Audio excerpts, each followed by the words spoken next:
as written in your syllabus, and as I've told you before, I will be grading everything that you do based on AP Style. So you are going to want to put in the time to learn it now, so that later you'll have those mistake-free stories. You might be asking yourself, who really cares if I learn this style or not? Why do I need to know it anyway? The reason I'm stressing it in this class is that nearly every single newspaper in the country does use AP Style. If you work for a newspaper in the future, you'll definitely need to know this. If you work for a company or a nonprofit that sends press releases into a newspaper, which most do, then you'll need to know AP Style as well so that your work isn't something that editors groan over when they see it come in. When it comes to AP Style, there are a few things that you should make sure that you know. For one, you want to learn how to properly write dates. Spell out the day of the week and follow that with a comma. Abbreviate the month, unless it's one of the short ones, March, April, May, June, and July. Use a numeral for the day of the week, a comma, and then write the year in numerals as well. You also want to be sure to learn how to abbreviate states. If you name the state without a city, you can spell out the entire name. If you use a city with the state, then abbreviate the state. Do not use postal codes. That's one of the most common mistakes that students make. For example, Minnesota is M-I-N-N, period. It is not M-N. You need to learn how to refer to a subject in your story. Don't use titles like Mr. or Mrs. The first time you refer to a person, use her first and last name. After that, use only the last name. If you have a story that quotes several people with the same last name, say a husband and a wife, use the initial of the first name and the whole last name. For second references to children, it is appropriate to use their first names.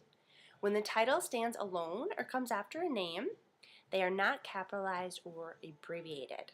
For instance, in the sentence, I voted for the president, you would not capitalize president. If you said, I voted for President Obama, president would then be capitalized. Also, the first time you refer to a person, use the person's full name and title, if applicable.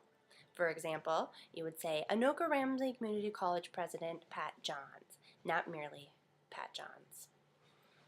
You need to learn when not to capitalize. Don't just go capitalizing willy-nilly. If in doubt, then don't capitalize. You don't capitalize years in school, such as sophomore. You don't capitalize the race, white or black. Don't capitalize geographic features, such as rivers or mountains, unless you're referring to a proper name. So you would capitalize the Rum River or the Rocky Mountains. Don't capitalize the name of department, such as public relations or history. You would capitalize French, Spanish, or English department because that is, those are words that you always capitalize. Do capitalize proper names such as God and Bible, holidays such as Valentine's Day and Christmas, political parties such as Republican Party, and government agencies such as Congress.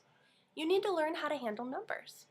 In general, spell out all numbers from 1 to 9. Use numerals for anything above 10. Again, spell out all numbers from 1 to 9. Use the numerals for anything above 10. Here are the exceptions to that rule. Ages, years, dates, addresses, times, scores, percentages, sizes, and money. Otherwise, follow that rule. You need to learn how to handle the titles of books, movies, and television shows. You never underline in newspapers. Titles of books, movies, plays, operas, ballets, poems, songs, television shows, lectures, speeches, and works of art are capitalized and placed in quotation marks. You also capitalize the titles of magazines and newspapers, but don't underline or use quotation marks. Unless magazine is in the title, do not capitalize it. Here are a few other tips. Spell check everything you do in this class. Become someone who always spell checks. It will save you on many occasions. I have also posted several PowerPoints under the content page on the D2L site. Each one discusses a particular topic, such as numerals. They are relatively short and can be read quickly and easily. It will benefit you to check them out. Also, become familiar with the AP Style website I posted a link to on the top navigation bar. The site lists several areas that you need to know. It also includes examples, which are helpful. In case you haven't figured it out yet, there are many exercises in the back of each chapter in your textbook. If you have answer keys in at the back, there's an exercise on page 27 that you might want to use to practice on before taking your next AP Style quiz. I have also posted a copy of the state abbreviation list under the Content tab. You might want to print this out and keep it handy. I always had this sheet up at my desk for quick reference when I'm editing. I suggest making up other handy notes for the items that you have the most trouble with.